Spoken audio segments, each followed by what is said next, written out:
السلام عليكم ورحمة من الله تعالى وبركاته متابعينا الكرام، أهلا وسهلا بالجميع في جديد الحالة الجوية بالمغرب في الفترة ما بين يوم غد الثلاثاء 5 في شهر تسعود، وغنتعرفوا أيضا على توقعات الأيام المقبلة من حتى نهار الجمعة 8 في شهر تسعود. غير هو قبل ما نبداو في التعرف على هذه التفاصيل لا تنسوا الاشتراك بالقناة وتفعيل الجرس باش توصلوا بالجديد.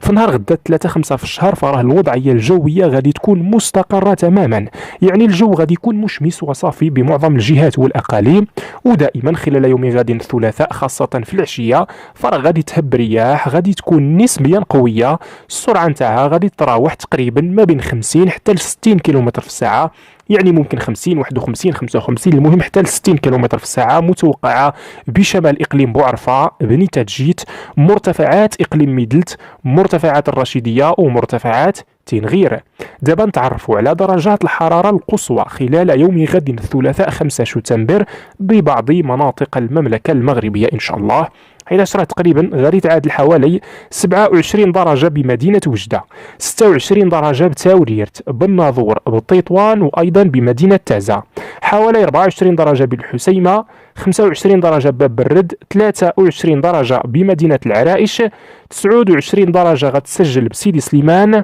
حوالي 30 درجة إن شاء الله بفاس،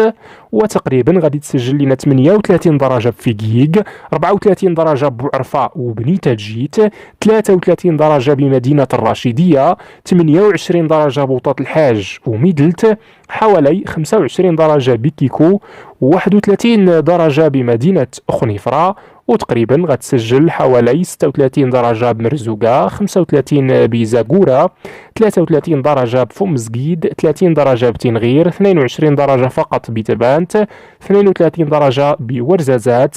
حوالي 24 درجة بالرباط والجديدة، 22 درجة إن شاء الله بمدينة أسافي، 28 درجة بسطات وخريبكا، 29 ببني ملال، 30 درجة بقرير، تقريبا حوالي 29 درجة بشيشاوة، 22 درجة بالصويرة، 24 درجة بأكادير، 32 درجة بتارودانت، 30 درجة غتسجل بمراكش، 28 درجة بتاليوين، تقريبا حوالي 32 درجة بطاطا والزاق، 34 درجة بأشت، 25 درجة بتيزنيت، 30 درجة بقلميم، 28 بطنطان، تقريبا 24 درجة بطرفايا، 25 بوجدور، 31 درجة بالعيون وبوكراع، 34 بأجديرية، 33 درجة بمدينة السمارة، 22 درجة بالداخلة، و40 درجة بأوسرد. أما في نهار الأربعاء 6 في شهر تسعود فراه دائما الوضعية الجوية غتكون مستقرة ومشمسة تماما بمعظم الجهات والأقاليم،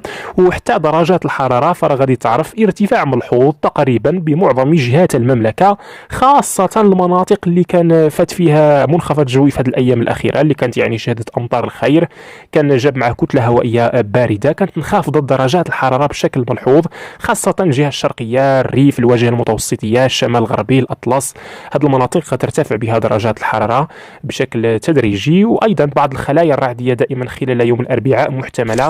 بإقليم أوسرد في أقصى الأقاليم الصحراوية. في نهار الخميس 7 في شهر تسعود في فترة ما بعد الظهيرة دائما خلايا رعدية قد تكون مرفوقة ببعض الزخات المطرية متوقعة بأقصى الأقاليم الصحراوية بإقليم أوسرد يعني، وأيضا بعض الخلايا الرعدية محتملة حتى بقلتة زمور، وحالة عدم استقرار محتملة ببعض المناطق الشمالية خاصة المرتفعات والهضاب العليا، غتساهم في نمو بعض الخلايا الرعدية متوقعة خاصة بمرتفعات إقليم إفران، ربما حتى مرتفعات صفرو، إقليم بولمان، يعني مرتفعات إقليم بولمان، مرتفعات تازا، مرتفعات إقليم تاوريرت، كما نشوفوا فقط المرتفعات يعني البلايص العاليين اللي ممكن يعرفوا بعض الخلايا الرعدية. أيضا احتمال أن تهم خلايا رعدية ضعيفة أجزاء من إقليم بوعرفة في جنوب منطقة الشرق، وكذلك عواصف رعدية محتملة بمرتفعات الحوز، مرتفعات إقليم ورزازات، ربما حتى زاكورة، فم زقيد وإقليم طاطا، لكن هذه العواصف الرعدية فرا غالبا غتبقى ضعيفة، ربما تساهم في نمو أو عفوا في تساقط بعض القطرات المطرية اللي غتبقى جد ضعيفة ومتفرقة. أما فيما يخص توقعات يوم الجمعة 8 في شهر تسعود دائما في فترة ما بعد الظهيرة خلايا وعواصف رعدية متوقعة بمرتفعات الريف، ربما حتى بهضاب والماس، مرتفعات الأطلس، وكذلك حتى بالهضاب العليا الشرقية. هذا الرعد ربما يكون مرفوق ببعض الزخات المطرية. عواصف رعدية أخرى متوقعة بالأقاليم الصحراوية، خاصة المناطق الشرقية للصحراء. حتى الصحراء ربما هذا الرعد يكون مرفوق ببعض الزخات المطرية. إذا دابا نتعرفوا على أهم المناطق المعنية تحديدا بهذا الرعد في نهار الجمعة المقبل. خلايا رعدية متوقعة بشفشاون، تابودة، إساقن، أكنول، أيضا بتهلة، تازة يعني مرتفعات تازة بالخصوص، سكورمداز، إقليم بولمان، إفران، صفرور، ربما حتى الحاجب والماس، تنديت، ربما وطاط الحاج، أيضا بني تجيت، إقليم ميدلت، مرتفعات إقليم الرشيدية. بعض الخلايا الرعدية الضعيفة متوقعة بمرتفعات الظلال ومرتفعات إقليم الحوز، وخلايا رعدية متوقعة أيضا بالهضاب العليا الشرقية، خاصة مرتفعات جنوب إقليم توريرت، جنوب جرادة وشمال إقليم